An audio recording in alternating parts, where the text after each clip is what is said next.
What happens if you need a medical abortion? If the mother Okay. will die if she does not get an abortion? What's your stance on the that? The only place where medical abortion is necessary is before 20 weeks, which is incredibly What if she rare. will die? What if the mother Hold will on a second. die? So let's take, for example, like this is a very important question. Let's say it's 27 weeks, okay? And the mother will die. Why shouldn't, you could agree, why don't we just have the baby delivered by cesarean section? You know what a cesarean section is, right? Yes. What is a cesarean section? A C-section? Yeah, why wouldn't we just put the baby out by C-section instead of terminating it?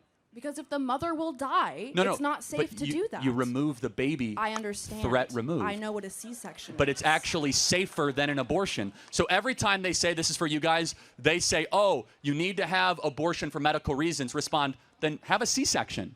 What if you're not able to have a C-section? What if you are on your deathbed, you need to have an abortion right now? Well, again, but... And it's illegal. You guess can't, what? so you have to Actually, die. First and foremost, C-section is safer, C-section is quicker, and a C-section saves both lives. A C-section The takes... baby is already dead, you just said. No, but even...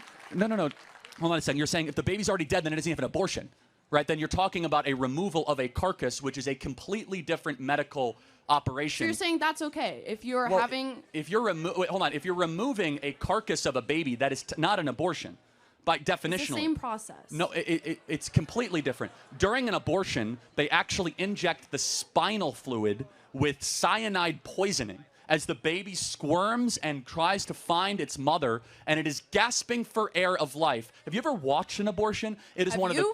Yeah, actually I have. And I encourage every human being to watch one to know what you are fighting against. Because when you see abortion, you will have your life will be changed. That we allow the massacre of 1.5 million babies a year under the guise of woman reproductive health. We are allowing babies every single year to just say, you know, we're going to discard them. Why? Oh, they're smaller. They're not humans. You're using dehumanizing language saying, oh, it's an embryo. No, that's a baby made in the image of God, deserving of protection.